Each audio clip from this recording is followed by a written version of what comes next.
Running fans, jumping fans, throwing fans, all around athletics fans. Welcome to Talking in Ovals. How's everybody doing out there on this Tuesday, September 9th of 2025, episode number 157. Hyatt, what's going on, man?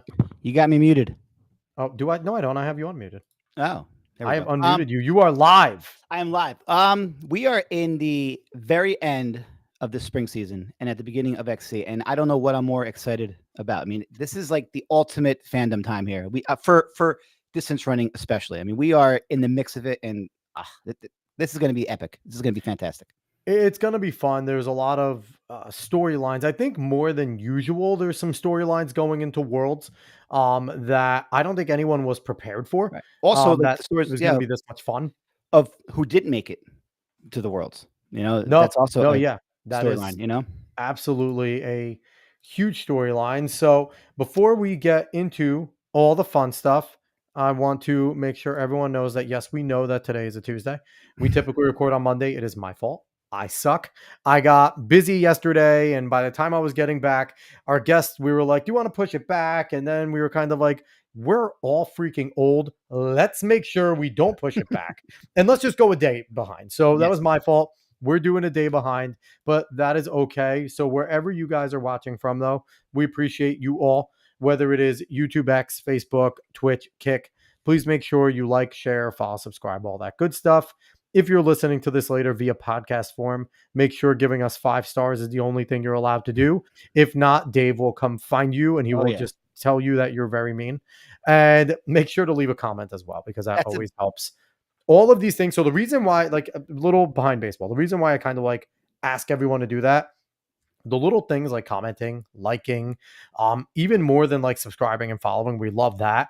That helps push the show up algorithm wise. If they see comments, if they see engagement, and live stream comments are great, but comments post as well. That's huge because that's the ones that they see. And when you like the show, the more likes that this show gets, the more that YouTube and all these other platforms are going to push the show up. Yep. So that's why I always ask. And then, in terms of the audio side, 5 stars, again, it helps us put us closer to getting onto that main page. So that is the reason why, if anyone ever like tried to wonder, like, why the hell is he always saying this? Like, that's why. That is why. Yes. Because if you like the show, doing those little things like, liking every single time on YouTube, leaving a quick comment, like, great show, great guy, whatever it is, all those things help, and they help other people see it and discover it. And not for Dave and I, but our guests. Our guests are freaking awesome, and we want them to be seen more. So with that little preamble done, I encourage everybody to go back and listen to last week's show.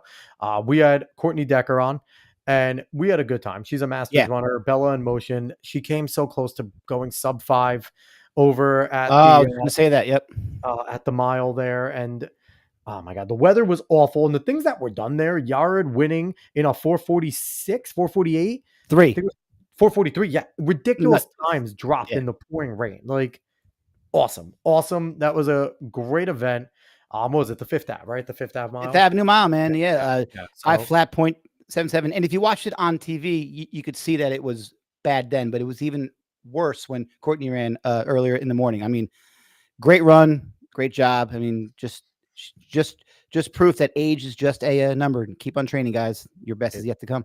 It certainly is. So on that note, let's bring in our next guest. So one of the fun parts about this show for me, Dave, is I get to now interview all the contemporaries that were around me. And especially like right here, like our guest is from Jackson. We are one of the, like, I consider like Jackson, Brick, and Tom's River to be like our bigger siblings in Manchester. And we're like all their redheaded stepsister in Manchester. That's how I look at us with those towns. So it's fun. I get to interview all of these absolute monsters when I was there who were just amazing, went on to do amazing things. And she is still doing amazing things. She is Amanda Marino. She beast over in high school at Jackson, 1759 PR in high school at Homedale, a part of a 2-time XC national championship team at Nova in 09 and 10. and not to mention qualified and competed 3 times in the Olympic trials marathon, 2:35:04 marathon PR, and we can keep going on and on. But the most important thing, mom of 2, English teacher at Middletown South. What's up, Amanda? Hi. Wow. I think the most surprising thing to hear about all that was mom of 2. I was like, "Whoa, really? Here I am." Yeah, we don't give them. Yeah. Thank you so much for having me on. It was really cool, Dave, connecting at the Monmouth Mile, which was an awesome event. So I'm really happy to be here and happy to talk running and everything. It was so funny too because like Dave like texted me. He's like, "Hey, would you be interested in having Amanda Marino on?" I'm like, "Yes." What do you even mean? Am I interested? Like, of course I want to have Amanda on. Amanda was so good. So, also for those keeping score at home, Amanda's married. So yes, I was just going to say Marino there. I feel bad so for that. Yeah, I was Marino there just so that that's you. What I guess the name that you really made your name under, right? Yeah, So I your think married name is I've Haneke. I've not really competed under Haneke, so Okay. I figured Marino would be better to go with. But yeah, my new last name is Haneke, but only a very small amount of people know that. So we'll stick with Marino for this one. I always It's tell like my your students, professional name versus like your like married name. Like, yeah, like sort of.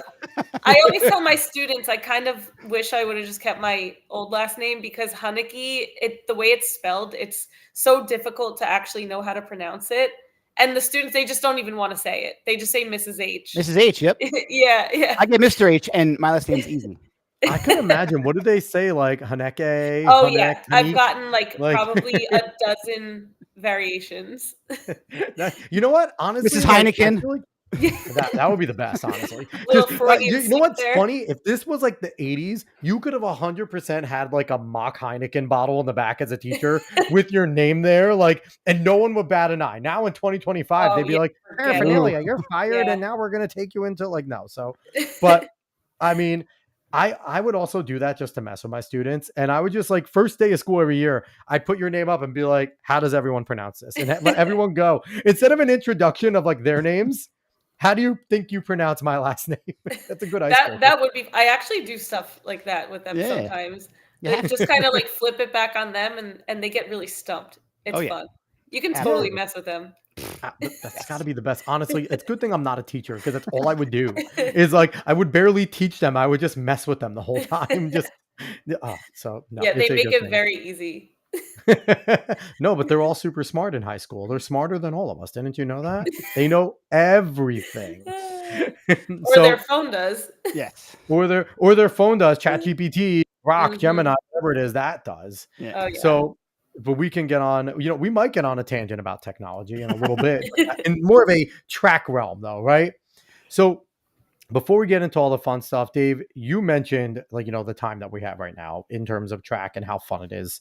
One of the things that we kind of spitballed before we went live here is Jakob Ingebrigtsen and whether it was a strategy to wait and have his first race in Worlds, considering he had the qualifying time, and he's doing two. He's doing the 15 and the 5K. And the schedule is not. I mean, luckily it's all 15s first, and then the 5s. But I mean, But Jakob doesn't care. That's 5 races. None of that phases him. But then on top of that, too, you look at Keely Hodgkinson, who came back 2 weeks ago, right, and has run the world lead.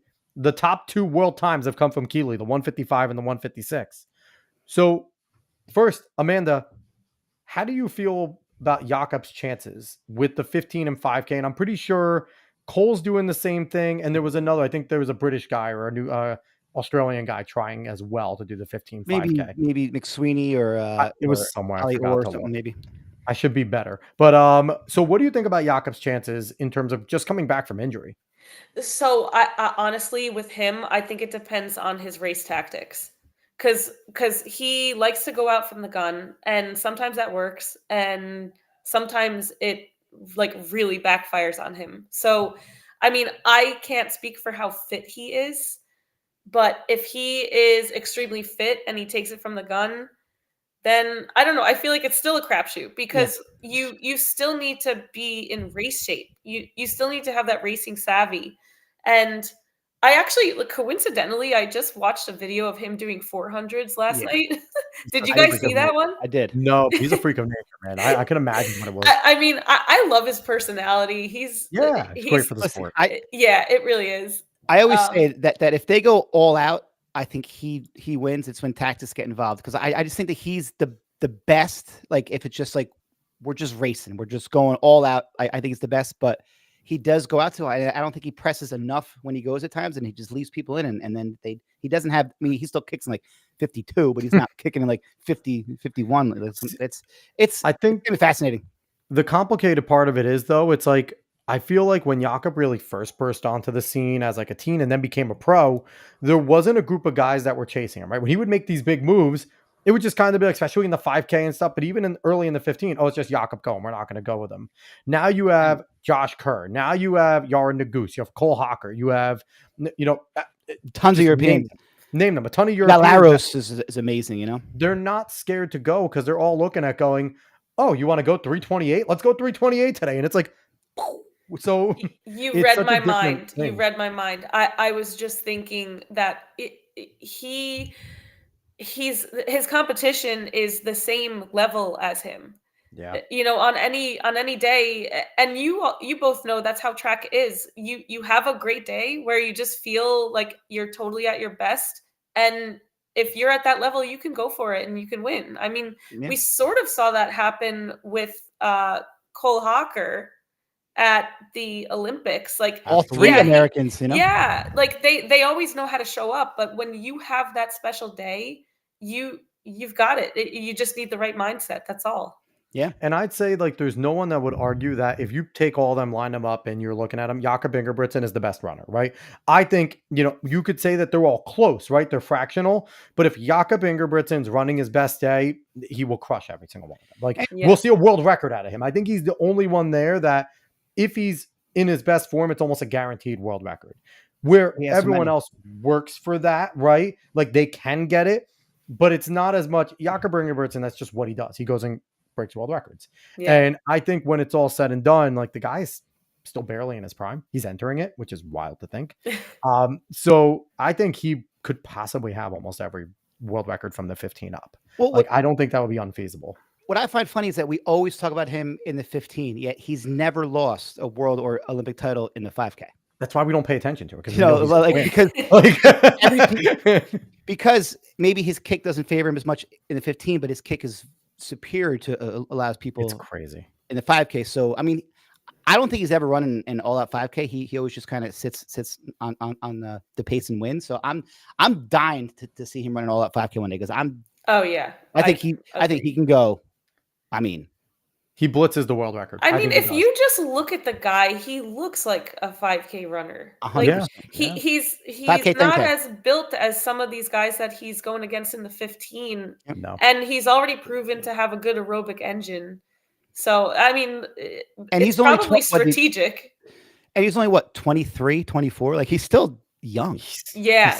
He's not even really probably at his peak yet. Yeah, you can tell by just the way he carries himself. So, I'm happy. And I agree with you. He's good for the sport. I think him and Josh's rivalry is good. I wish some of the Americans would stop being so nice. I really wish some of the, and we've talked about this before. I think an edge is a necessary thing in terms of pro track and field. I think we're too damn nice to each other. I love what goes on between Noah and Kenny and Let's Oh my gosh. Tabejo. I love that so much. Can't get enough. Keep giving it to me. And you know what? I'm an American, damn it. I want Noah to keep winning and rubbing it in all their faces. And if Kenny beats him, I'm okay with it. Let's see. I'm sorry. I was happy for you in the Olympics. I never want you to win another world title. I want it to be only Americans. Like, I am selfish, okay? That's all I want. And, it's not a lot to ask. Amanda, I'm on the same page. One more thing on this. Do you think if Jakob goes out and he wins one of them and scores very well in the other, that other pros might take more of this approach and race way less in the early season? I mean, they'd have to figure out sponsorship money, like how they're going to get paid now. But if their sponsor said, "Hey, if every time that you run, you're placing in the Worlds or the Olympics," do you think that might change people's strategy, or just because it's Jakob? I don't think that it would impact anyone that much that they would actually go ahead and completely revamp what they've done. I do think that is more individualized because Sure. I also think there are pro athletes out there who thrive off of racing. 100%. So I don't know. I mean, it would give everyone something to think about for sure. And I think people are already thinking about that because of everything that happened with Grand Slam. So that's already like in people's consciousness.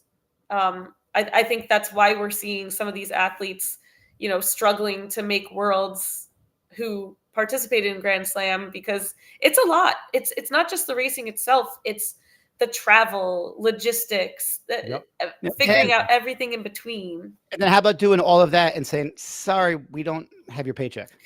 Yeah, I mean that thing, That is like what embarrassing. a mess. It doesn't even seem real. It can't That come is back. Like, there's no way that they could ever come back from this. Like, The Yeah, brand, the no, thing is, the brand is it's dead. delusional. who's going to Yeah. trust them and say, oh, now you have better? No, like, I mean, Grant Fisher's out. Like, not only that, he got cut an event in like the third one, so he didn't have the opportunity to make that money, and then he doesn't get paid on top of that. But on top of that, I will partially say the failure is part of Grant Fisher's fault because he didn't run. Because he ran, but he raced, he jogged, he ran high school elite times. So part of the reason why I think Grand Slam failed is because the distance runners didn't do their job. And as much as I'm a big distance person, It was when slow. it came to the ladies, you had the class, right? You had a few of the faster Africans that when they wanted to race, it was a 2-woman race, right? And then everyone else, and I don't think that looked great on screen. And then for the guys, it was like, let's do the Penn Relay 4x mile at the end for the whole race. And then see who can run the fastest 400 when nobody wants to see 10K guys run a 400 in 61. Like, we don't care that you can run a 61. Like, I went to the Philly one, It and was awesome. I do have to say, I think that if there's any future in this, I think it needs to be up to the 400, and that's it. Because just like Wow. the energy, the feeling of it, the sprints, it just made sense with the whole vibe. And I think at that point they had already cut the 5, and I just the distance events, like it the thing that made it so special was when the crowd was just electric, and you can't ever really get that for a distance event unless it is the last lap. Yeah. So it's like, what do you do for the first 10 minutes of the race or whatever it is? It just It's distance doesn't weird. seem to fit into the whole idea of what they're trying to do with it. We Yeah. do have to figure something out because people watch NASCAR, people watch golf, people watch baseball, people That's watch good. tennis, That's a people really good point. love the New York City Boston Marathon. You'll get people glued to the screen for 3 hours, and people that don't necessarily watch track. If you're a trackie and you throw it on and you just look at them and go, "Hey, they're running my PR for 26 miles," people are like, "Well, okay, I knew you used to run. If that's what you're saying, that's awesome." Like, so Yep. Maybe the issue it's with on Grand track. Slam is the contrast. It's too Yes, stark I think between like what you're going to get with 100-meter hurdles, like Sydney and the 100-meter hurdles, which is really exciting. It's like the shortest race ever. Right. And then Yeah. what, you're going to line up a bunch of 5,000-meter runners? Like, I think it's the contrast that's the issue. Because yeah, like if you're into watching the Boston Marathon, you're going to love that. That's like, what you signed up for. But to go back and forth between these two like completely different energies, I think is the issue with Grand Slam. Or Yeah. why not do it like 2 days, or more, and like on the night prior have like the 5K, and then throw in some field events the night prior. Like make it a whole weekend, not just Saturday, Sunday. Like encompass it all.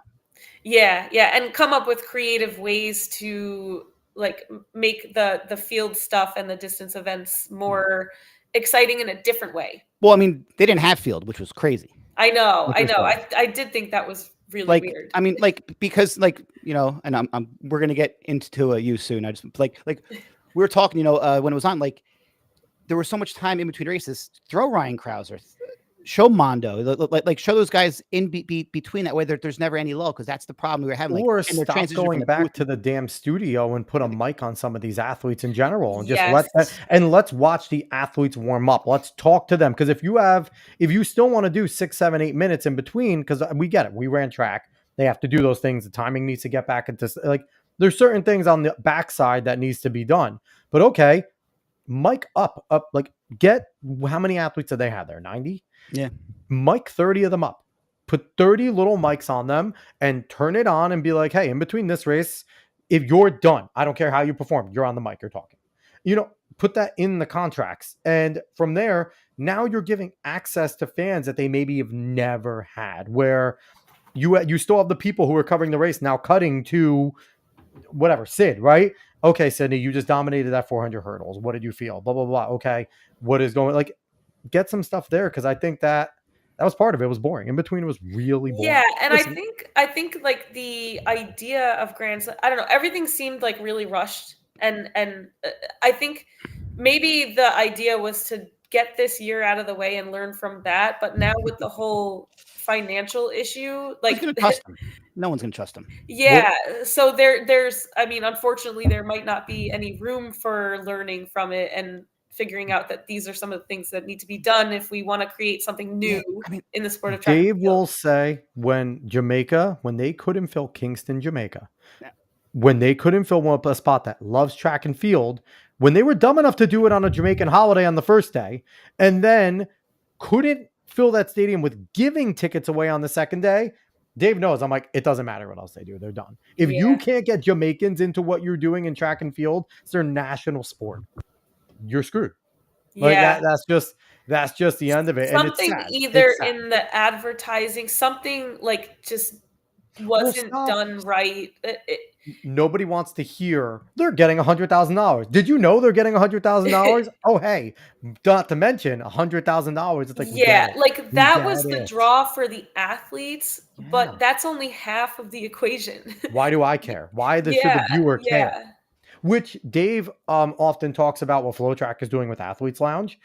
That makes the fan want to care, because now you're seeing experts in the sport that are now talking about it. And like, that makes a huge difference, right? Because you're getting their perspective. They're on screen. And I think FlowTrack needs to do a little better job at times with continuing to maybe put underneath why we should know this person, because nerds know who they are. As track nerds, we know who they are.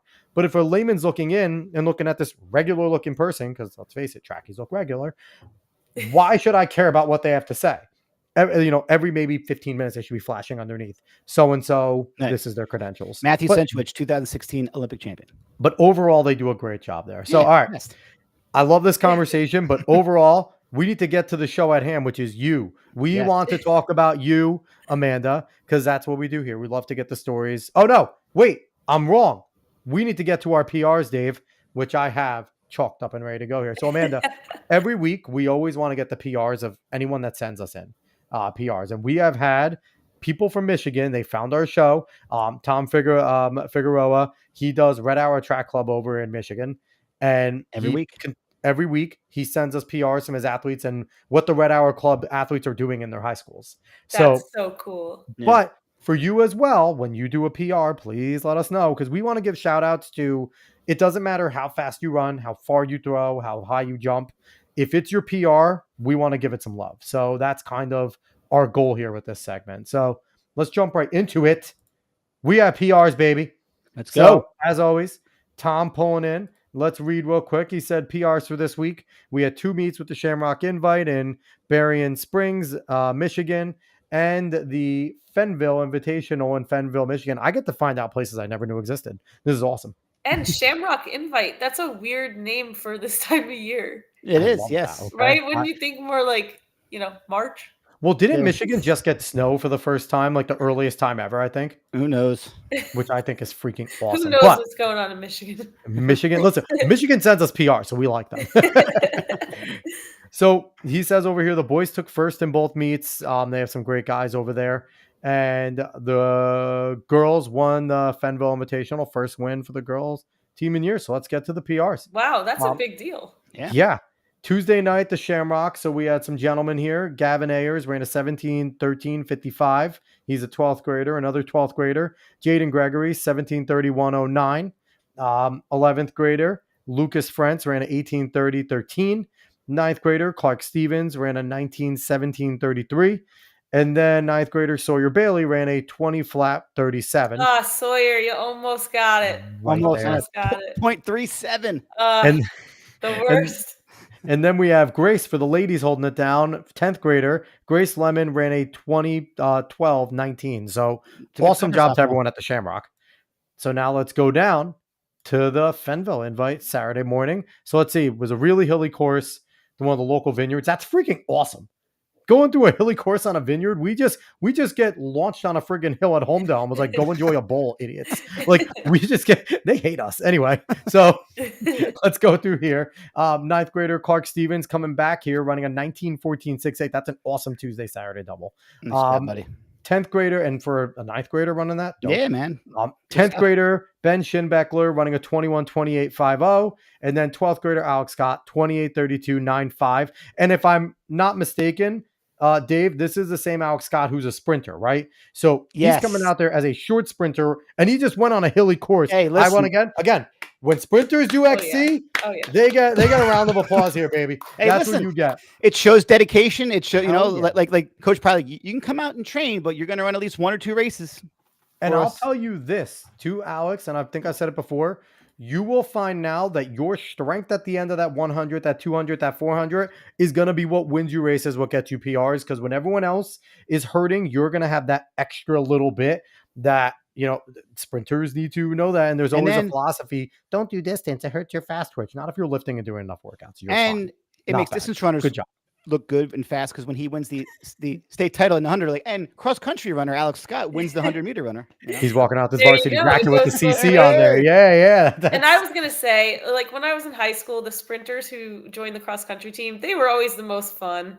Because they like break it up for us, dweeby little distance runners. They actually kept it like to a place for us where like we could have some like normalcy, like because we get so uptight. We're a bunch of crazy nerds. Yeah, we get neurotic. And then the sprinters are there just being like, listen, I can't do anything of what you do. Just go run. You run fast and far. And then they boost you up. And it's like, you know what? You're right. I can't do what you do either. So let's do this. So now we're going to get down to the nitty gritty. Now that we've 30 minutes into the show, I'm sorry, man, that you're going to be here till like 5 a.m. But so let's jump in to our first question we ask all of our guests.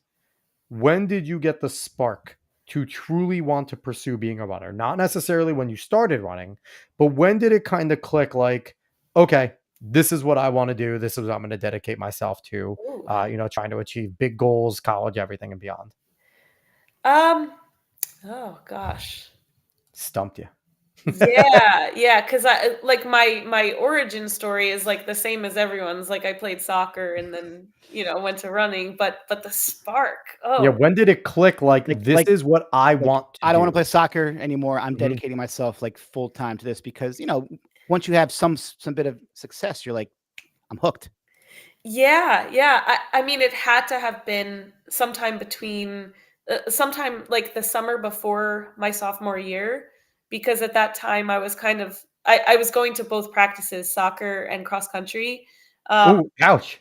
Well, but you could do it in high school because one is considered a non-contact sport, which not anymore. Secret's out. Cross country is it was the summer, sport. So I was probably breaking rules anyway, which whatever.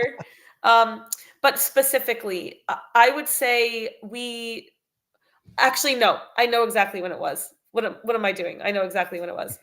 There was this like 3-mile race that used to be held at the Wall Municipal Complex. Do you guys know what I'm talking about? I do. It would happen like every week over the summer. And my coach had us do maybe like 1 or 2 over the summer just to sort of get a workout in and like get that racing experience. And I went to one. It was my first time there. I had spent the whole day at my friend's house and we were like in the pool and stuff. and then her mom drove us. And the race started and I just like took off. And I think I'm a sophomore. I have no idea what times are.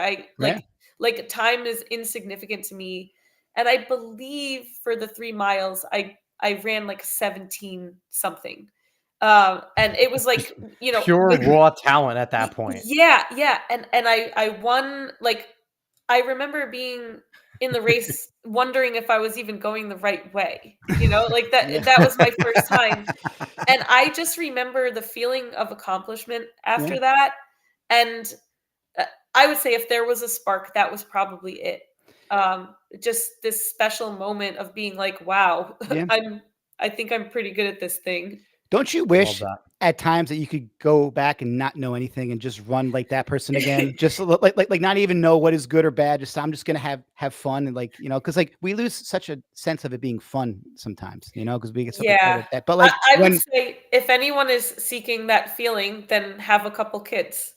Because I would say I have been feeling a lot like that innocent nice. running, just whatever happens when you go out there is a win. Now that kind of only applies to half of us because Dave and I certainly don't know about, our body change is basically voluntary. We didn't do anything to maintain our shape. Listen, we don't even have a reason why we stopped running. We just stopped on our own. So like, and you are already back at it faster than we are. So congratulations on that. That's pretty funny. I love that. I love that. So, and and it's funny too, because it really comes back to a lot of people winning and being good at it and noticing it's like, I think for a lot of people, it's like, that didn't hurt as bad as I thought it would. And I did really well type of thing. And it's like, so I love that. So now we're going to give you a chance to really go down memory lane. Tell us about some of your favorite running memories. And this, we can go way back to, the beginning of when you first started running up until, now, because you are still an pretty friggin' elite runner, especially in our like age category, which hurts to say, but you're doing some amazing things. So give us some of your favorite memories that you've had. Thanks. Yeah, I appreciate that. Let's see. I mean, in terms of memories, would you be more interested in hearing about races or just random running Whatever you stuff? want to give. So here's the thing. We've had people talk about their favorite races, whether it's individual relays, their favorite workouts that they did, their connections they made. Like, just we've had flood some it all people out there. Give us just what sticks out for you in your career that made you, that's your favorite memories from this whole time. You could just be hanging with your teammates, Yeah. I mean, there was this funny moment that happened. I can't remember what year of high school it was, but it was this end of season meet. It was a relay meet. It was like, I think up in North Jersey. Is this ringing a bell for Oh, you? you're talking about the Colonials? The Colonial relays? No, Those were always big. No, or no, it's probably the East Coast relays. No, the Colonials were the blue ones. They had the blue medals. Colonial I think I had the Colonial relay medal up here. East Coast wasn't a big thing when we were in high school. No. That you're aging yourself. Would the Colonial relays have been or the Rebel relays? The Rebel No, relays. it wasn't Rebel. Wasn't Rebel? I don't think we ever went. Yeah. Yeah, Okay. I think Colonial is ringing a bell. Would it have been in a place where my teammates and I would have been able to warm up to like some sort of main street? Like, would that have been nearby? I think so. I don't know. I don't know where it was. God, Well, wherever it was, which it was. I think it was Colonial. We were doing the 4x8 and it was like really late. And at Jackson, we always used to be at meets for like 12 hours because we would get there for the very first event. I mean, I'm sure that's what a lot of schools do. You just get there and you just hang out. Oh, yeah. So we and had that like, one person running the 4x4 sleeps the whole meet until they get up about a half an hour before that 4x4 and they and they just want to fast forward and that's it. Yeah. So we used to have like, sometimes would have like 1,000,000 hours before our race. And we went and got Ben and Jerry's. Like, we all just got like these huge ice creams from probably Ben not and Jerry's. Advised by your coach. Probably not. No, we were totally just like having an adventure. And I guess at that point we just like didn't care anymore. I don't know how late in the season it was. And then we ran our best time in the 4x8. Because you had a friggin' sugar rush. Of course you did. You guys were just on a sugar high. It had was some cookie dough and you were ready to go. Yeah, so that was like a really funny memory from high school. And in terms of like competing in high school, there are two specific races that really stand out to me. And one would be the Indoor Meet of Champions. It was my junior year, so it would have been 2006 when it was still in Princeton. Yep. I hated that And at that time, I was still like, I couldn't win anything because Danielle Toro was in everything. But she was sick. And I had like, her coach, like, he was really nice to me because I think he maybe felt a little bad for me. I mean, now that I'm like an adult and I can look back, he was probably like, oh, like, my girl just keeps beating you. Yeah, like this poor girl. So he actually came up to me, like where Jackson was sitting in the stands in Princeton. And he was like, Danielle is sick. And I can't remember word for word what he said, but something along the lines of like, go get him. Like, you can win this race. Hey, And he made it like so clear to me that I could win that race. shout That's out to awesome. Coach Z. I mean, Yeah, I mean, yeah. Coach Torres, man, that's so cool. Like knowing that his girl isn't in it and he wants someone else who she's competed against from their own county. That's a class move. Yeah, I mean, and now, like, as a parent, and I've coached before, and a teacher, like, you even just like saying that and putting it into words, it like makes me want to cry, because how cool is that? It's But awesome. it's so funny too because like for such fierce competitors as like you and Danielle were, like I have to say, like the group of girls from like our years, like even like Ashley Higginson and stuff like that, like you guys were all so sweet. Like you were Yeah, all like yeah. actually like super nice people, Yeah, well, fierce competitors on the track. we had But it Danielle was like on our we had show. Danielle on the show. Like Oh, really? Danielle, like Oh, I yeah, need we to had find that Danielle on one. the Yeah. show earlier on. Yeah, and it's like it's just so funny because like I always talk about like track needs an edge, but like here, like in our heyday, because me and you graduated the same year, there was such a batch of you girls that were so competitive and fast.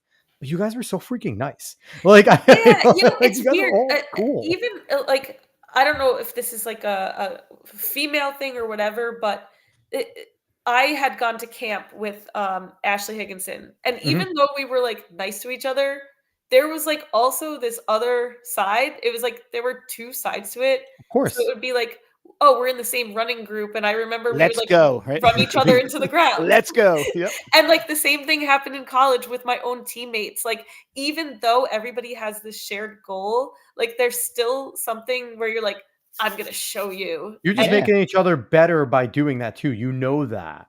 yeah, yeah. So it's funny. Like I guess it's a little different because even though like I didn't have like many friends, and Dave wasn't allowed to have friends, but I didn't have No. many people I was My high school friendly coach with. is like, you don't speak to anybody on the other But team. it's like there All were right. like a few guys, and like it's funny, Monroe Kearns, who was your teammate, me and Monroe were like really cool because there was a point from his sophomore year, my junior year, like every race we saw each other, and we were similar runners. So like I was cool with guys like Monroe, Andrew Brodeur at that time over at Oh Memorial, yeah, he still and runs some of these races around here. Oh yeah. Brodeur was such a freak of nature. He was so good.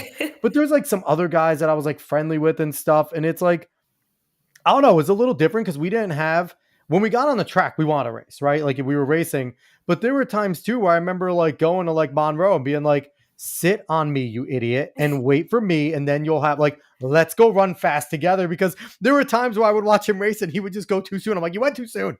Wait with me. We would have went together. We run the same.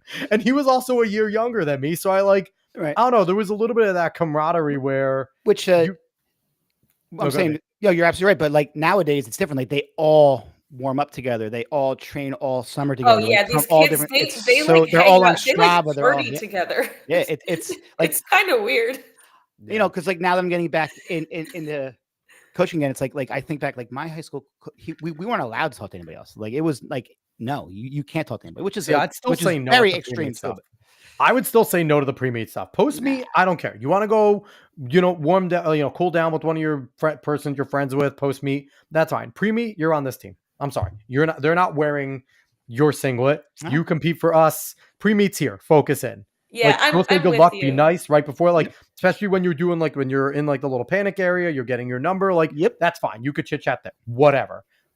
Before that warm up, they can kick rocks. Like that would be me as a coach. Like, don't talk to them before. Maybe say hi. That's about it. Like, I'm gonna whoop your ass. Like, I don't know. Like, no. Like, don't be nice to them. Yeah, I Like, think there definitely needs to be a balance between yeah. being competitive. I think that the art of just like being competitive can get a little blurry nowadays. I mean, I don't know. It seems like that being friendly and everybody being on each other's side, like you forget that like you need to go compete against each other, and you need to be out for Right. blood if you But want to win. I also think a part of the problem is that the art of competitiveness. It's almost like everyone's happy if they run a fast time. Like the art of like Yeah. competing. It's almost like I got 10th, but I ran a 4-second PR. Like I feel like that mindset has kind of changed in these kids where the place doesn't as matter because colleges are just looking at times. They don't care I was just gonna ask, do you where think you that's actually play. why? Has to be, that, Yeah. or everyone's on Strava, so they see he ran this time. So I like every day, the first day of practice, I'm like, guys, we're not talking times. It's the first day. I don't like let's get in shape. Let's start. Like they're so obsessed with I got to run this time, and then if they don't, it's like not good. You know, But there's also, I think what drives me a little crazy is like they're like you said, Dave, everyone's out to run a fast time and they're okay if they kind of lose to somebody that they're friends with. Where like me, like I go back to Monroe because he's the example. I wanted Monroe to run fast in PR just behind me. Like whenever Monroe beat me, like I remember senior year, injuries are catching up. I wasn't as good and Monroe started to beat me. And I was like, no, I don't like this. Get behind me again. Like I'm not a fan of this. Like I wanted him to succeed, even though he was a different group, but I didn't want him to succeed at my expense. I wanted to keep being the other way around. But no, but he's. I can't say enough about Monroe. Even seeing him in college when he went to Rutgers, Monroe's a great guy. But yeah, really. I just think that like you said, like you guys both alluded to it.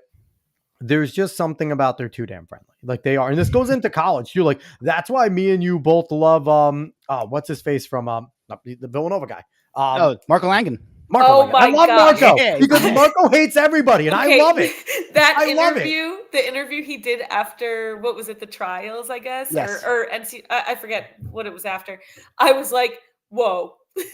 First, I thought he was like, I didn't know how to feel about him, but then I watched that and I was like, I love this kid. Yeah, dude. Like he is the epitome of New Jersey tough. Like he's just like a tough-nosed guy from New Jersey who just brings it. And he doesn't always have to run the prettiest, but he's going to run gritty every time. He's going to give you. He's someone that I really hope progresses into like that elite pro level because God, I would need him sitting there looking at Jakob Ingebrigtsen and just being like, "You suck, bro," and then just trying to beat him like that. I want that. He's like definitely got the mindset, and I think that what he has and what he showed in at least that interview is kind of rare nowadays. Yes. You don't honesty. meet kids like that. Yeah. And listen, he is my favorite Strava follow by far. Oh, I didn't even know he was on Strava. I can't wait. You just he just posts these random pictures and like, I mean, if you don't want to hear profanity, I would not follow his Strava. But if you don't mind, it's incredible. It's the best way I describe Marco is he's a lacrosse bro that's really good at distance running. Like that's what he reminds me of. Like, I like that. Like, and listen, more power to him. Again, Marco, if you happen to listen, reach out to us. We want you on the show. We think you'd be, we'd have to maybe tone down profanity, but you'd be a great. Well, you guys had Tilly, so we had Tilly. We had a few people on. Vicky Huber, Radowski. Oh, well, I don't know if Vicky Huber. I know. But I just mean, but in terms of like the Villanova greats and things like that. So let's keep going down memory lane with you. So now you talked about high school. You had a second memory. I think we interrupted. So you had the first one. It was at Princeton. It was getting Ben and Jerry's. Yeah. Oh yes. The second one. I actually told this story at the Shore Coaches Hall of Fame induction. Well deserved. Congratulations. Oh, thank you. Yeah, it was a really nice surprise. Like a totally unexpected. It shouldn't be. That was, it's been so many years that just to get for someone to reach out and be like, you're being inducted. I was like, I think it's because you were still running so damn fast that they had to wait until you were like past the point of still being like world class. Yeah, where you could celebrate the past instead of worrying about I guess I understand your next race, Yeah, so the story, it was the Ocean County Cross Country Championships, my junior year, 2006. I'm getting the years confused, but I think that's what it was. Because fall's different than the spring, it always does. Yes. And it was the one where I came very close to beating Danielle. And for all I know, she was like holding back. Who knows? But whatever. I took her by surprise in the home stretch of Ocean County Park. And there's this picture that I still have. It was in the Asbury Park Press. And it's her like looking back with like the most worried look on her face. And I'm just like running down the stretch at like full speed. And it is just, it's the best picture ever. That's and it fun. Totally captures exactly what I felt in that moment. Like I truly thought I was going to beat her. And then of course she got me by like a half a second. But Do you know what I love that your two memories? One are a random 4x8 where you were teammates, and one was the Ocean Championships. You didn't even mention state, but that's what's cool about the sport is that your memory doesn't have to come from your most profound race Yeah. or from a victory. It can come from times that certain things just kind of stick out. So Mhm. that's cool that you weren't And like, also, when I won this race or when I won this race, which is fine too, but like it's cool that you have some memories. That just shows that you had a great team and that you guys had a lot of chemistry. and Yeah, OCP yeah. is even better because OCP, everyone just straps up and it's like, all right, we can run fast here. The OCP is you can go fast. That was such a fun course to just unleash on. So Yeah, I've been back quite a few times since high school, and I'm always like so surprised at how happy I am to be there because it seems kind of just like whatever. It's just like this random park in Lakewood. But yeah, then you get yeah, there and I don't know, it feels like cross Listen, country. yeah, I yeah, mean, it really does. there's a lot of teams that are opening up this week at the Battle of Bush Camp, which they didn't have when we were in school, but it's cool that they have like a big early season invitational meet there now. Yeah, that's awesome. Yeah, that's fantastic. So let's go into college now. What you're rocking the Villanova shirt right now. What are some of your favorite Oh, memories oh my over at Nova? gosh. There are like way too Ones many. that you can tell that are family friendly, okay? Yeah, I yeah, I guess there would be some You not were right in family the middle of friendly Philly, ones. okay? So, and when you were in that college pit of hell there, where Oh, you could there's like throw a 20 rock colleges and you would within hit like 5 you miles. would hit UPenn, you would hit Temple, St. you would hit Joe's, Yeah. Drexel, St. Joe's. So it's like you Radnor, guys, Haverford, they're all I right could there. imagine. Yeah, I mean, I definitely like I did party, but we were actually pretty strict. Especially once we got really good. Our all of our fun adventure stories that would not be family friendly were in between seasons. Yeah, Yeah. hey, Uh, you don't win national titles by going out and partying every night. So yeah, and as much as I don't know how much that would actually make a difference, but I think it's the mindset that matters the Mhm. most. So it's like if you're not going out and partying, you're showing to yourself that you sure, care, I guess. yeah, Yeah, yeah. Um, which is but let why me think of memories. I think kids are better now because I don't think they go to college and look to party. They're a lot more into their training and stuff now than we ever were. See, I would Yeah, make I, I fun of feel them though. that way too. You I know, would sit there and just be like, "You're in your 20s. What are I you even doing?" see what they eat Like, for lunch at school. Like they're not eating what I ate. Like we were going to like McDonald's for like school lunch. Like these kids are and eating salads and eating like they're counting their calories and God I bless guess my them. big difference is like for someone like you, Amanda and Nova, when you guys were getting good, that makes sense, right? Like, let's lock it in. Let's run well. There's a good handful of us ladies that we do this, we run fast, we do what we can do. We can start thinking about pro, right? Because that's that level, right? So you're getting there. I understand you guys. I don't understand, like, not to be mean.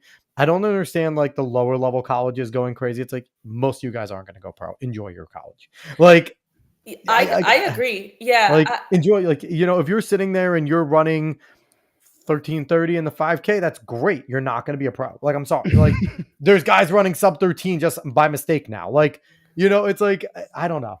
It's fast. It's yeah. great, but And don't I go for actually it. I can compare that.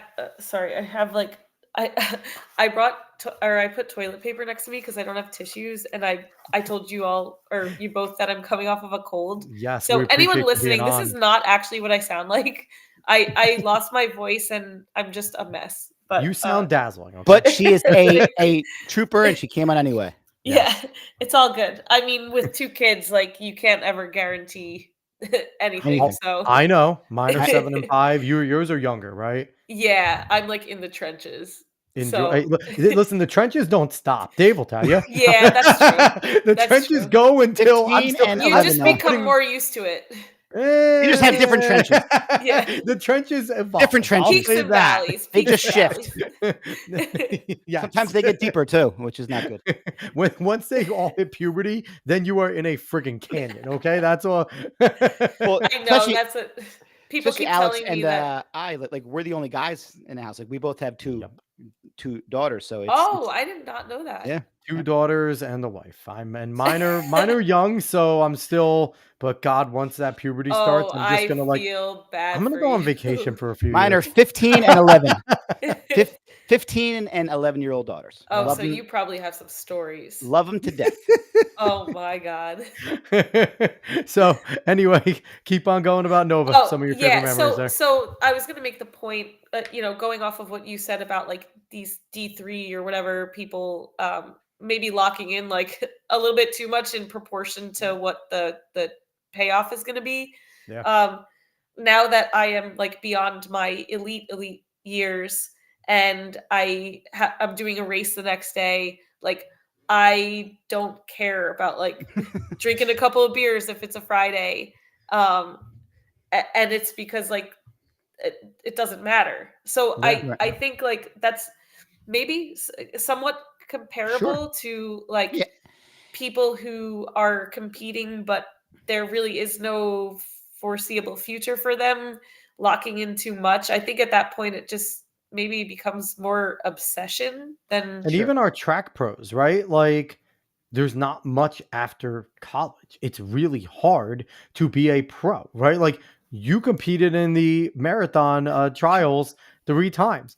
How were you living as a pro, right? Like, you know what I mean? It's like, were you in a lavish mansion? Were you only worried about training? It's like, we're in a very different spot that even if you are one of the tops, okay, you made it as a pro. What's your contract look like? It's like, it's really difficult in our sport. And again, there's levels, right? If you're going to be in the D2 Nationals and you may win D2 Nationals, okay, you're going to focus in a little more, right? That's a big deal. But I mean, even some of the lower D1s, like I love Marist. I went to Marist. None of our people at Marist are winning a national championship. You know what I mean? Like we might, like some of our individuals may go compete hard at IC4As, win IC4As.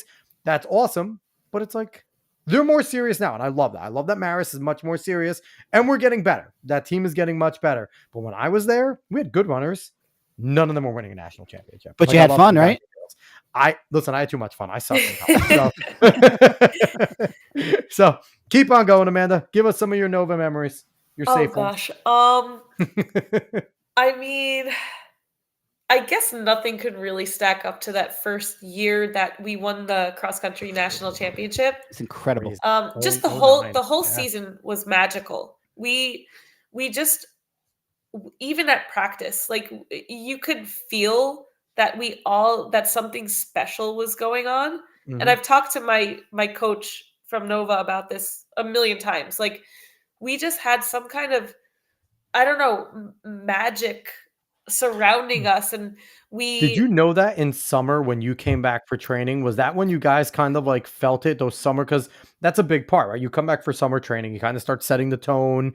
Who's gonna really, like, on paper we were all looking good, but what girls come up and really trained hard? And that summer, did it kind of start to have that feel there? Yes, yeah, there like the second we all stepped on campus, there was something. Like I think a lot of us who um there was a my class was a really big class. So at that point we were juniors and we had 2 years to kind of figure it out and we my class was full of really strong personalities and sometimes like outside of running it would cause stuff, but I mean that's really normal. That's just like It's being life. human. Yeah. But because we all had strong personalities, when we had that shared goal, it like all of our personalities coming together in a different way, like each of us contributed something different, and I think that's what made it so special. Like we all had that intensity, and we were able to kind of egg each other on. And when we came back, we had 2 years to figure it all out. Like everybody was in the same spot of being laser focused, but we also had a lot of fun.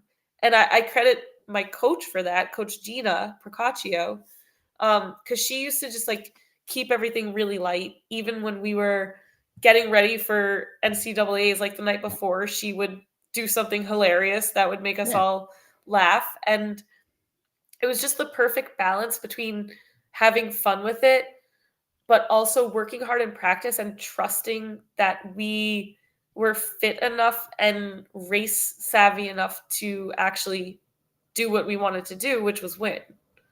Now, when you're going there, and obviously you guys know you have a good team, and you're starting to get into your conference, and then there's regions and things like that. What was it like when you were going in and out of the competitions getting better and you're starting to see some of these other schools, some of these really good Big Ten schools, some of these schools out west? Obviously, Iona right in our backyard, both the men and the women when we were in college were fantastic. Thank you. I'm happy they were in the MAC kicking our ass at Marist all the time. But, you know, what was the mindset as you were stepping into these bigger races as a team and kind of trying to figure out where you guys were fitting? So I think like the best way to sum it up is for us, ignorance was bliss. Bliss.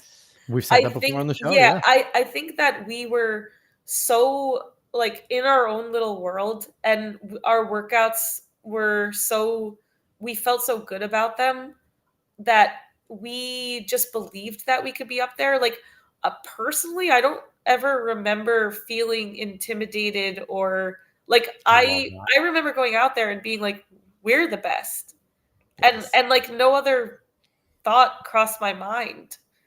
And I I love think that was that. part of the magic. Like, I Yeah. don't think that's Yeah. an easy feeling to get. Now, we were also part of the generation where you still had to work a little bit to find other people's times, right? Like you Yeah. would still like, and usually like in college, you would just rely on your coach. Your coach would kind of compile what your time you had and your place if you like you needed to know, especially in XC, right? Because XC, your coach would take care of that. And they would just say, hey, this is what you ran, this was your place, this is what, and you would go over that. You weren't really looking up results as much, where now it's just so freaking easy to find Yeah. results.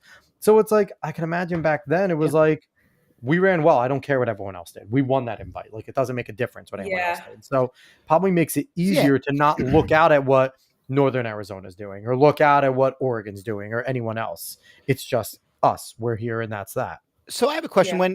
When you're in that mode of like team, is there any part of you that has any time to think on an individual standpoint, or is it just solely focused on what you and those other 6 girls are doing at the, like, did any part of you focus on how you were going to do in a race, or was it just if Oh I yeah. run faster, then my team's faster? Yeah, I would say individual, you're in, like for me, Okay. like that. I would agree with that. Yeah, If you just did your job. my understanding of like what I needed to do out there was tied to like Sure. what the team was trying to do. So it's like I better get shit done when I go out there, because if I don't, then this whole team thing, like It's there's done. going to be a missing link. I agree completely, because I always say that track and cross country, it's the most individualized team sport that you will ever find. The better you do as an individual, the better you do as a team. So Yeah. it's Now, funny because like you all have a goal as a team, but that goal as a team is never going to be accomplished unless you as the individual figures out what you have to do. Yeah, and if you feel a duty to perform for the sake of your team, it kind of takes the pressure off. Like, I know that, I mean, I could see how it could go the other way, because you're like, oh my Sure. gosh, I need to do well for my team, Right. and if I mess up, 6 I'm going to people screw are it all all up. dependent on what I do. Yeah, but it's kind of like, I like have an analogy in my head, and I don't know how I can really explain it, but you might be like struggling to do something. I don't know. I'll give you an example. I'm like really bad at building children's toys. Same here. But if I were put in a situation where I have to teach like a kid how to build it, I'm gonna feel like more motivated to to be actually. decent at it. Yeah, it's Yeah. hard. I Have don't some know if that. proficiency there. Yeah, I don't Yeah. know if that explains what It I'm does. trying to say, No, but it it's gives like, you an idea. Yeah. it's like once you have a purpose bigger than yourself, you can get into a zone that's more efficient. Right. Yeah. And it's not all on you individually, even though you're trying to achieve individual greatness. There's also 6 other ladies running varsity with you, right? That you're trying to work together. So, quick question for you: in 09 and 2010, where were you typically placing wise on those XC teams? Were you, fighting for 5th? Were you up top? Because that does make a big difference in terms of mentality and stuff like that. Yeah, so both years I was like in the front with my teammate Sheila Reed. Like she Yep. was 1 and 2, the yep. best on the team. She ended up winning in 2010. Yeah, she was good. Yeah, so there were many races that we went 1-2, like Yeah. big races, like Big East, regionals. And then 2009, I actually ended up finishing first for our team. You were the first finisher in 09, yep. Yeah, Yes, you were. because Sheila had gotten a side stitch, and more power to her. She still somehow figured out how to finish, and like I think she finished second for the team. She was like maybe 10th or 12th or something. I don't even crazy. remember. I have no idea how she did that, because that side stitch didn't come. It was like not early in the race, but it was enough to be like that could have really messed her up. Yeah. Yeah. So that race, I was actually first for the team the first year that we won, which I guess so like cool. Leading thinking the about that national now is kind of championship too. crazy. Yeah. Yeah, You like when led you the really national think about championships. it. Like you were the number one runner on the national championship team. And That's what cool. a good depth that you guys have, though. Oh, That, you yeah, know, you're a yeah. girl who has typically been like, obviously, you guys probably traded back and forth a good amount, but you're, you know, there's always a hierarchy, right? That Oh, you yeah. have your one, your two, and you typically know, and that your one is not feeling, you know, she has an issue, but your depth is so good, not only for you as a talented runner, right? Where you're going to finish high enough to be a legitimate one, but God, to rely on 5, 4, and 3 to still run good enough, because the thing about XC is you and Sheila could do your job. If 3, 4, and 5 aren't Don't doing matter. their part, it don't matter what you two do, especially in these big races where you guys are, you know, maybe finishing, you know, you're finishing in the top 10, top 15, top 20, right? In these massive races. But if they're not sitting there and that tightness isn't there, it doesn't matter what you two do. It's great for Yeah. you individually, And that but year that's fantastic. we were basically 5. So like really nobody could screw up. That's awesome. Yeah. I mean, it's like a freaking miracle. That meet looks so cool. I've never been out there, but it just Oh looks my gosh, like when it's on go, ESPN, go. and ESPN does do a good job. They do a with good their job covering coverage it. of that meet. But I mean, it just looks like such an amazing atmosphere just to be Yeah. out there. Like, You need to get out I there. do. Yeah. So- Sarah Hout, here I come. Yeah. What was it like in 2010 with the targets on your back? Yes. What was that like? Was there pressure from you guys, or was it coming back and going, we're going to do this again? Yeah, it to be honest, like I don't think we felt that much pressure, because like I don't think that's really the mindset that Coach Gina like ever got us into. It was Kudos more to just Coach like, Gina. oh, she is the best. Yeah, I yeah. still, she was actually at the Monmouth Mile, and she's still exactly the same. She's like very understated. She's all about putting in the work and then So showing what you're up when saying you need is you to could show tell up. Coach Gina to come on the show, and she would, because you guys are still great She friends. probably wouldn't. She's All of these coaches that are like great that just don't like tech. Like, come on. yeah, she's just really good at what she does, and like she just puts her head down and does it. Like, I love that. yeah, she's the best. I mean, I learned so much from her. I could write a book. You should. It'd Yeah, probably be yeah. awesome. So you go in there. What does the success from XC translate for you guys onto the track? Because, you know, we've seen that sometimes it does and doesn't, depending on some, maybe like the lead runners maybe get that good bump on the track, but everyone else is still trying to figure it out. What were your races on the track, and did that translate to a ton of success for you on the track as well? Yeah, so it was a little bit it was not as black and white for me as that, because I tended, well, at least while I was in college, I used to become like really anemic after Mm. cross country season. It was probably like there were probably a million things that I could have changed or done better. Yeah. So my junior year, came off of that awesome cross country season, took a break, and then like wasn't feeling great. Found out my iron was like extremely low. Which is so typical for distance runners. It really Yeah, is just a distance runner thing. It's yeah, a and it matter was of time. probably from doing the most mileage I had ever Yeah, done in my yeah. life, and everything in between. So to be honest, it's hard to say what I ever like what my ceiling would have been in track in college, because I feel like I would always be like on my A game for cross country, and then track like could never quite put it together. My junior year in spring track, I made nationals at Hayward Field. That's I think my best time that awesome. year was like 16:04 in the 5,000. I dabbled in the 10,000, but Moving. yeah, Well, not anymore. No. I mean, yeah, no, no, no, Sorry. no. Yeah, Crazy. back then it was okay. That's like a Yeah. 10-year-old time, you know? Yeah, yeah. Jesus. I dabbled in the 10,000 meter, but didn't really train specifically for it or run enough of them to like call it my event. Gotcha. So I did end up getting All American in track 3 times. But Pretty good for when you're not on your A game. That's not too bad for yeah, not being on your A game. yeah. I always think about like how if I could go back and do things differently, knowing what I know now, I think I would have been like so killer in track. I just like could never put it together. But So for other girls on the team, like Sheila, she excelled in track. so you Um, would say that you preferred cross country over track? Yeah, I mean, even to this day, Me I am too. It's such just a cross country runner. you know why? Because I'm a like track it's guy. but like to me, like it was just us. Like it was just us together. Like going like, you know, like not I mean, I love sprinters and hurlers and them, but like it was just the distance crew, just us going at it. You know, Yeah, it was yeah, cool. and cross country, like I feel like I thrive when there's elements. So, Sure. like for example, like I wish I was in that Boston Marathon with the rain and everything, because Yeah. I tend to do really well when there's a lot of adversity.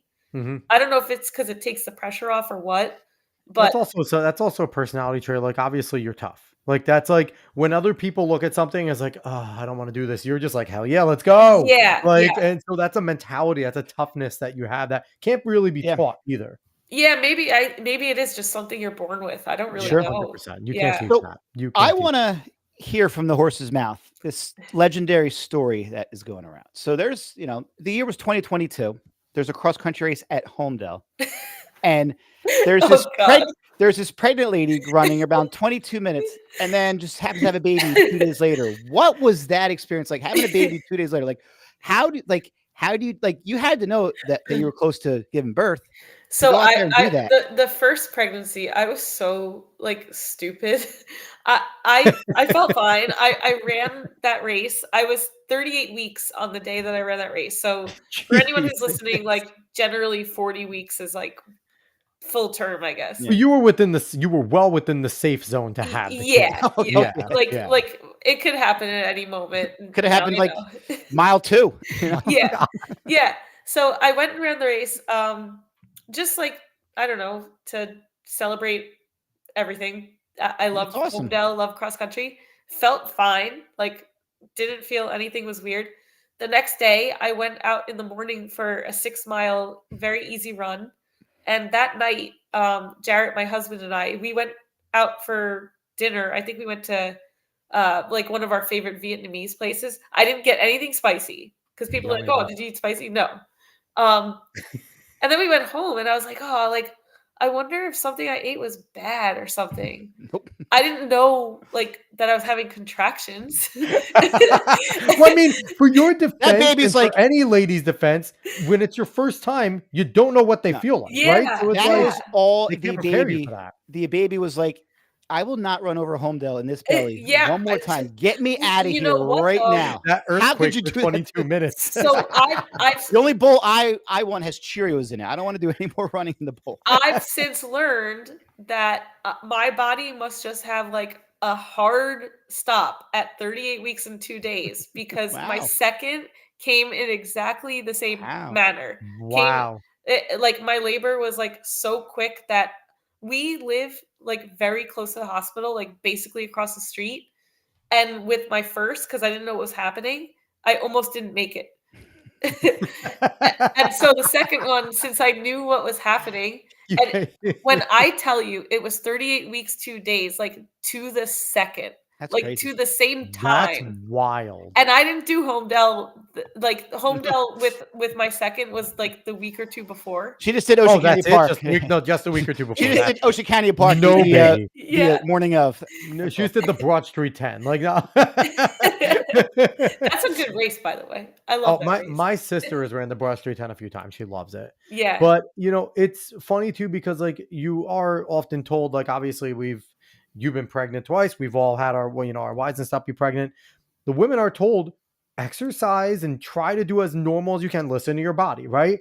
So for you, your body was telling you I gotta run home go though. still be an elite age group runner, and which is insane to think like all the variations of the human body. Because I could tell you, my wife, at one point, her features, she's just like, I can't walk anywhere. Like my Listen, feet are killing me. And it's like, can but then you? you see so many different women that do it in so many different ways. The human body is ridiculously awesome. Yeah, it's all It's crazy. genetics. Yeah. Like people would be like, "Oh, like why do you look like a runner with just like a basketball in your belly?" And I'm like, Because I'm a "Dude, runner. like this is just how my body like carries a baby. Like Yeah.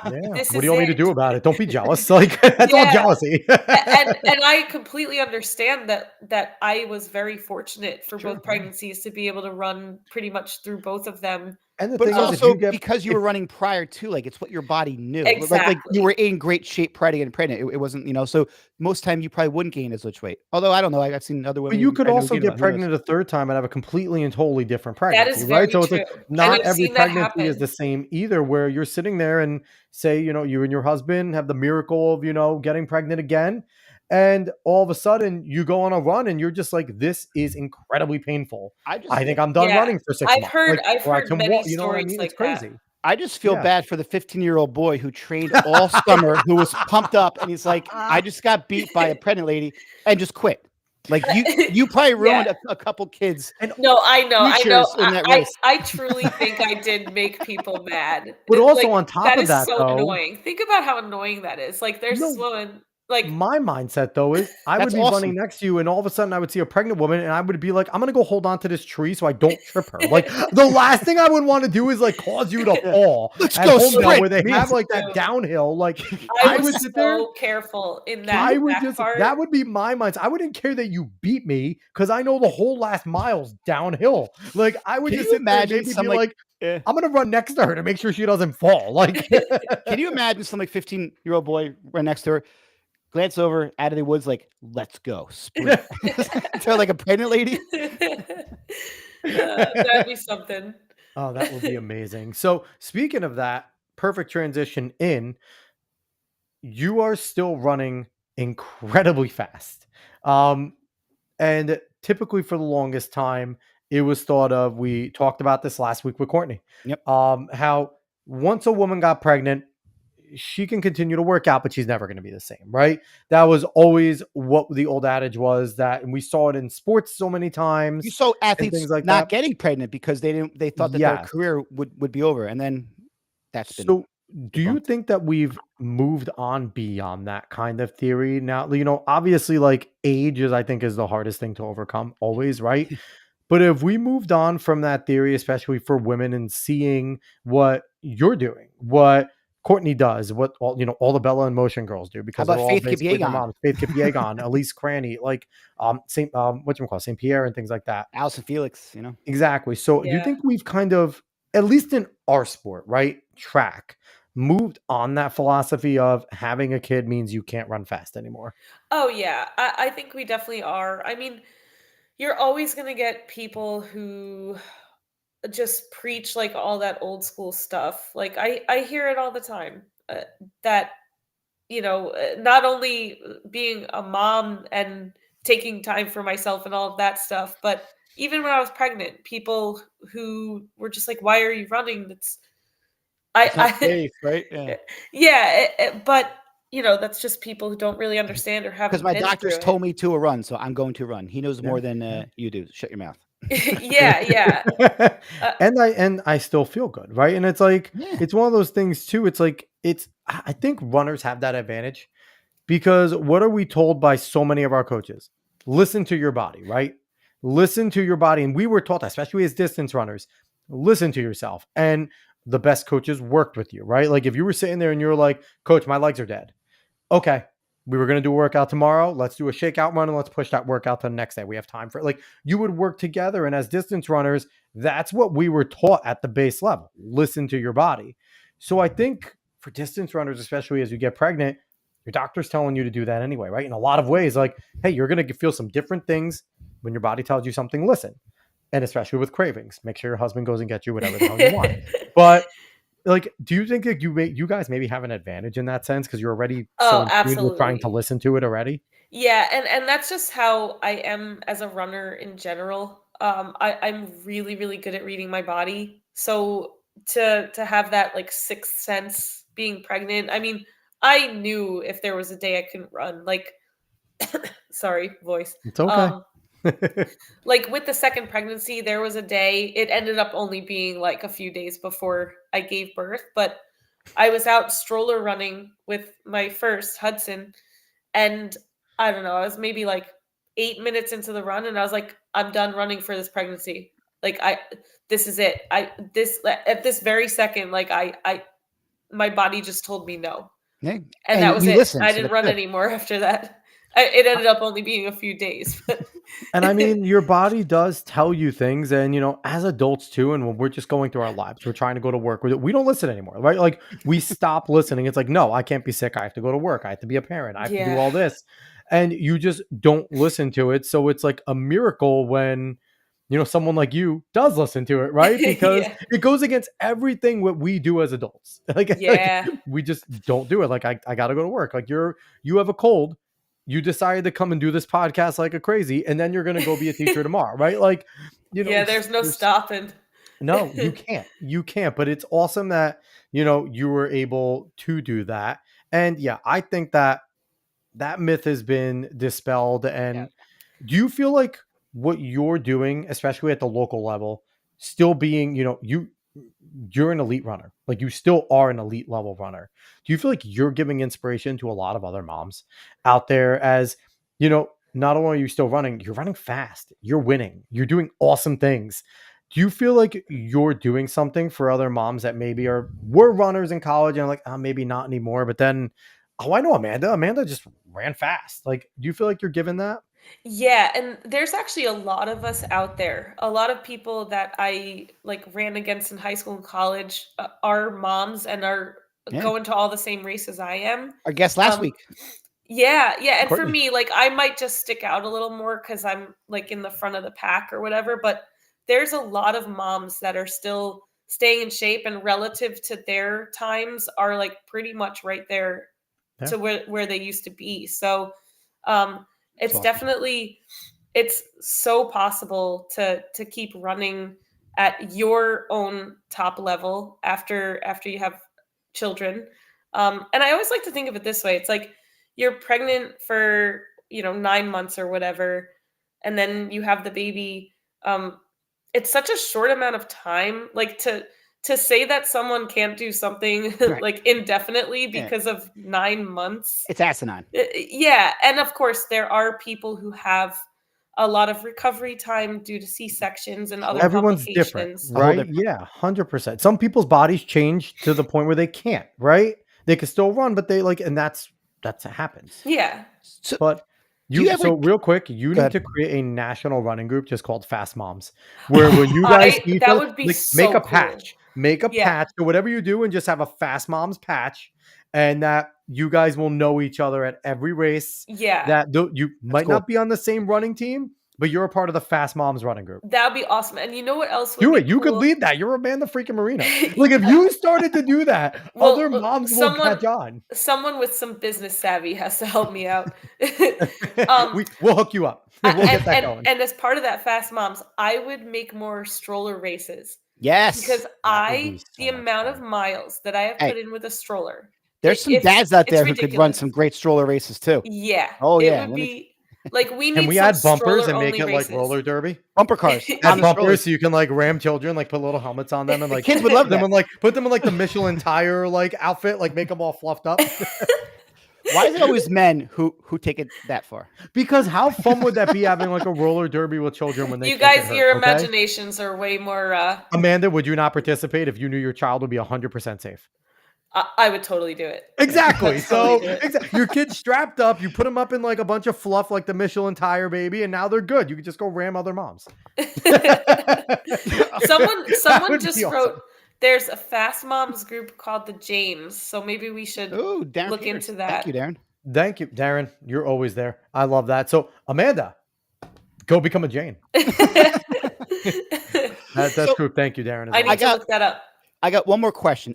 As you age, like we all do you stop worrying about the times that you're running and comparing yourself to how you used to run, or like do your times just kind of shift? Like, do you have new goals as you age, or are you still trying to reach those goals that you had maybe pre-mom? Yeah, so I actually am like really proud of myself for this. I never think about my old times. Good. Like it doesn't even enter my head. Like when I I did love that. the Belmar 5 last week, um I think I don't even know what I used to run that in, but I went in knowing what I'm capable of right now with my situation, and being able to do that was a success for me. And That's awesome. I yeah, and I think that's the hardest part for a lot of people is like, I know even me, and I was nowhere usually, if I go out for a run, I'm like, I don't want to look at the clock. It's like, oh, I used to run so much faster. But like, you have to get that out of your mind. Just like, hey, I'm doing amazing for where I am now in my life. yeah, and that's what's so beautiful about running, and I wish more people would be able to embrace that, cuz I think like I coached an athlete who was just really stuck on those past times, and it was frustrating. It was really sad to see. And I think that if people would like recognize that the beauty of running is that you can set goals specifically for like what your life situation is at the time, and it can Yeah, be just as fun to chase them. sure. Like so much more, there'd be so much more fun that people would be having. Do you have So do you find that you have more fun now that you're not like competing for anything like national, like you're just running for yourself, and like when you race, it's just for yourself? Like, is that more freeing than when you were back? Like, I have to run well, like because so much is depending on it. Yeah, I mean, it's definitely more freeing. I think being an elite and doing all that stuff was fun in a different way, in a way that was like when I did the 2020 Olympic Trials marathon, I had a work situation that allowed me to move down to Tallahassee, Florida for 2 months, Nice. and it was so much fun. Like I still think about just what my days looked like over there. I was working remotely at the time, and I linked up with this group called Zap Fitness that actually like just That announced today that they're no longer a group. Yep. that But they sucks. were awesome. They were like the coolest people, and we would like occasionally go to this brewery and just hang out. And even though there was a lot of pressure during that point in my running career because I was trying to do big things, I Yeah, still had a lot of fun. But now I'm having fun in a different way. Now I'm running a local race, and my husband and son and daughter are like on the sideline That's where I awesome. can like touch them, yeah, which is like that's the best. so special. So it's just the type of or like the reason that it's fun is, I guess, just shifting a little That's bit. so important. That's so Are important you, because we get so caught up in who we used to be and not with who we are now. so I'm gonna add to your plate though. As you get older and you start to enter into different masters brackets, are you gonna start looking at potentially like national times that maybe you can go after? Like, is that gonna be like in your mindset of I think I can get this national record in this masters bracket? Like it because I'm you're gonna say probably not. That doesn't seem to really line up with my personality. gotcha. Plus, you got freaking Kira Diamato, Yeah, past guest, Yeah, Euro was awesome. who's yeah. out there doing It things over seems, I 40. That's don't know. crazy. It seems a little arbitrary to me. Yeah, Like I just don't know what the point would be when I could just like go do the Belmar 5 and then like drink a couple beers right. afterwards. Like I don't. Love it. It just You're a true distance runner. Yeah. yeah. Distance runners, what people need to understand is distance runners do everything for the pint No, no. after. Like that is No, it. It's for the she is pint. now. She has gone from the elite runner to the every person runner. Even Like when you were an now, she's elite like, "Where's runner, the beer? Where's the beer truck after the race? Let's go." so one of my teammates did a paper about why elite distance runners like to get very drunk. And they I said it would love simulates to read that. they said because he said that it simulates the runner's high feeling in an elite level race. That you are in Really? that same zone. You find yourself when you are drunk, you find yourself in that same zone. That's what he found. Wow.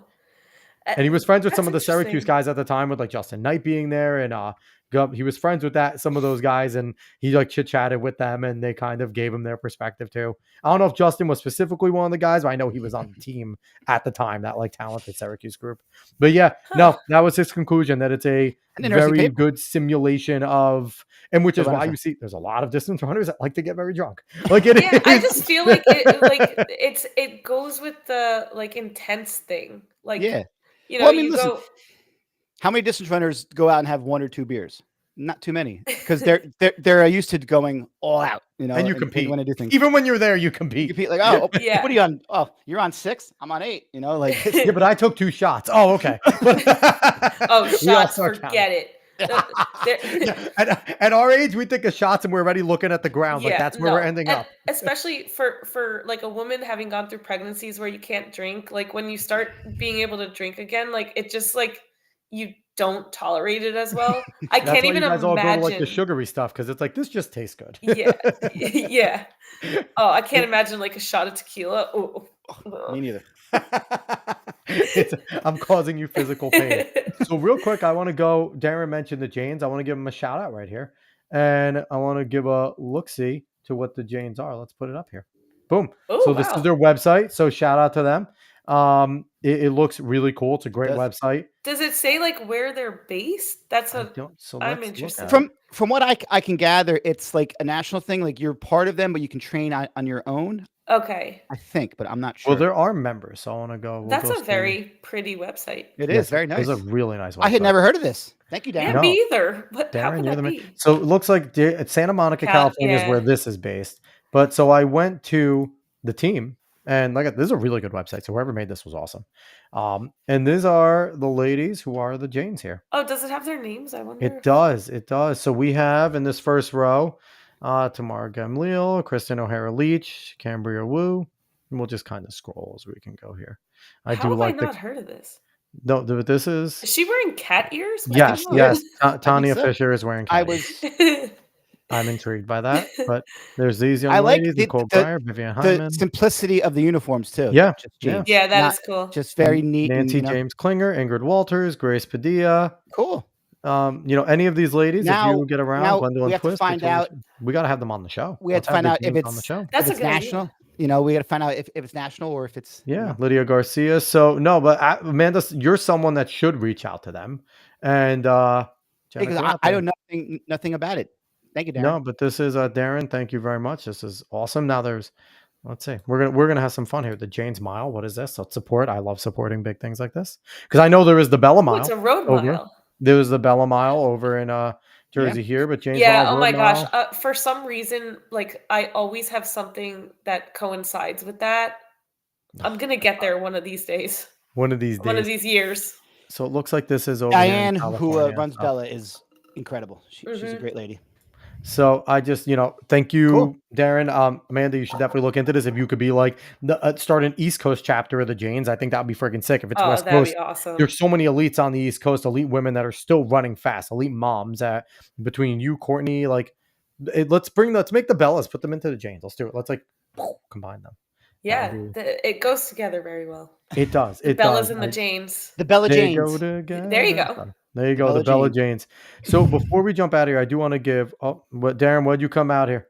Said Ingrid was based in New York and they would love to be on the show. I'll forward you an email. Darren, you're the best. There you go. Thank you. Honestly, you're the man. I don't know what we would do without Darren Peters here. So last thing I want to do before we're getting into one last question is I do want to share this because Amanda, I don't know if this is something you'd be interested in. So one of our former guests, the Oval Update, is doing a World Athletics Championship contest, and I wanted to give them, give them a shout out because I think this is really cool. So go to the right. Is it going to go? There we go. So the winner receives $100 Amazon gift card, no entry fee, post the top 10 standings each day. So this is for Worlds. This reminds me of when Let's Run used to do that like the Olympics where like you could pick. It was like fantasy the football prediction contest. Yeah. And these are all the point system for how it works. I love all of our old guests. So kind of explaining it. You could join through the link in the bio. So everyone, if you're interested in doing this, the Oval Update is where to go. So let me click on the Oval Update. This is where you want to go. And then you will click on the link tree and it will pop out to this. Go away cookies. And boom, you could go in right there. Cool. Go and join it. So I'm going to join it. everyone, please go support the Oval Update, doing cool stuff over there as always. So before we let you scram, because you're not allowed to get away that easy, I'm going to ask the question to you that we ask a lot of our guests, because I think these answers that we get are great. So you obviously still being someone who's a fan of the sport, who was a pro at one point, running and, an elite runner, knowing that, from Dave and my perspective, you shouldn't have to be a teacher. You were one of the fastest women on the planet at one point, and you should have been able to live and support yourself through being an athlete, right? So if you could change anything about our sport, if you had a magic wand and poof, whatever you wanted to do would happen, what would you change about the sport of, athletics in general, that in track and field and everything, that would cause more casuals to come in and more fans to create revenue so our pros can get paid like they're supposed to? Oh my gosh, that is such a good question. I love catching our guests off guard. And Dave, no giving anything away. Let her give us a good one. My gosh. I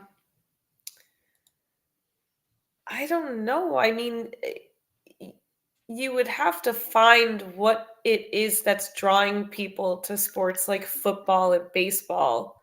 Like, I mean, I know it's money, but how do you, like, chicken or egg? Like, I know. You know what I mean? I don't know. I mean, what would you change? I mean, like, Alex always says, like, there's got to be, like, distance runners are like nerdy people. There's got to be some super rich guy who just wants to give back. Yeah, a lot of your distance runners at smart schools, all those Harvard distance runners, they knew they weren't going pro. Yale, Columbia, they are all going and being doctors and businessmen and politicians and things like that. You think they don't have Boku bucks? Absolutely. Yeah.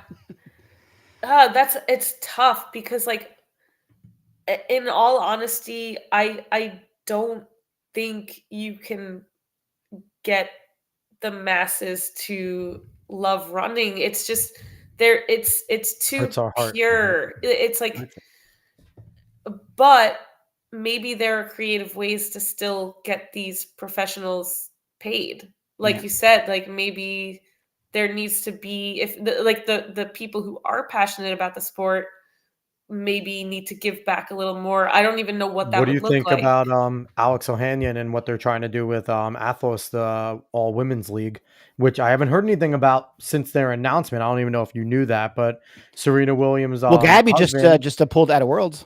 Yeah, well, Alex Ohanian, they've been doing the Athlos meet. They're doing it again this week, and I'm so proud that one of my former teammates, Chris Vanzetta at Marist, he's a part of that team that's been putting it on. Like, he's working directly with Gabby and Alex and everything. So shout out to Chris Vanzetta. Love you. You're fantastic at what you do. But their goal is, after this meet, this is, successful all women's meet they had last year over in Randall's Island at Icon Stadium. They're doing it again this year at Icon, and then they want to create a league. Now, it's an all women's league, all events, and the spearheads are going to be Gabby Thomas, Tara Woodall Davis, and Sha'Carri Richardson as like owners and athletes. Sha'Carri might be a little difficult right now with what she has going on, especially with like the video with her and Christian Coleman, but I'm hoping the best. That might help. Maybe it might get a little excitement, right? Yeah. It might bring some attention. Listen, we're at the point in track where even negative attention, it could help still get people paid. Yep. I still love. Your solution is we're screwed. Your thing you would change is we're screwed. No one's gonna like our sport. I still like Sarah Slattery. Did you watch the Faith Kipyegon? Yes. Breaking 4. Okay, I hated there it. was no one there. I hated it though. I thought it was.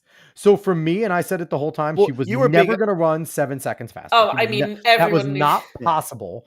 And the fact that they made everything perfect for her and she only ran a second faster, you can't do that. In a sport that has no fans outside of like hardcore people, you can't have her go and run only 1 second faster, and it's not an official record and nobody knows why it's not, right? Like, well, because there were guys pacing her, right? Again, what we know, and also the women that they had involved didn't do anything. They ran behind her. It's not like they helped her. Like, so for me, it was like, it was cool. The buildup was good. all the commentary was lying when they said that Faith Kipyegon could do it. We knew she was not going to run sub 4. Well, But even her coach, like you Yeah. could tell, He's like he knew she definitely wasn't going to do it. I would You have know loved what? for them to But have good been for like, her for marketing herself. You know? Yeah, but that's what I'm saying is like it was cool. Like Yeah. I it thought was a it was good really atmosphere. cool. There Yeah, was no one there, which didn't look good. Well, that's the No. problem with all these track meets. And unless you're watching Diamond League, anything here in the States, like I would say, Well, I mean, the don't- Grand Prix and just the don't both pan to Grand the Prix crowd. had numbers. Yeah, LA but it's like- Grand Prix and New York Grand Prix both were always sold out. I have no but they idea why they canceled them. canceled I them. know. But my whole thing is like just don't pan to the crowd. Like don't let the people at home know. Just show them what's going Yeah. on the track. Don't show the actual crowd. No, but I think one of my favorite answers is still Sarah Slattery. She said, "Put it on Gambling. FanDuel, put it on Gambling. DraftKings, and make." I was track and field thinking gamble." that too, because when I was talking about like why are people into like football and baseball? A lot of it Fantasy is sports sports. betting. Sure. Yeah, so I mean maybe that's one way, but Yeah. also How about fantasy track and field? Like you all draft a team. Like Yeah, you but they draft have- 100. Who's going to play that outside the nerds again? To try and reach a Yeah. casual. Me?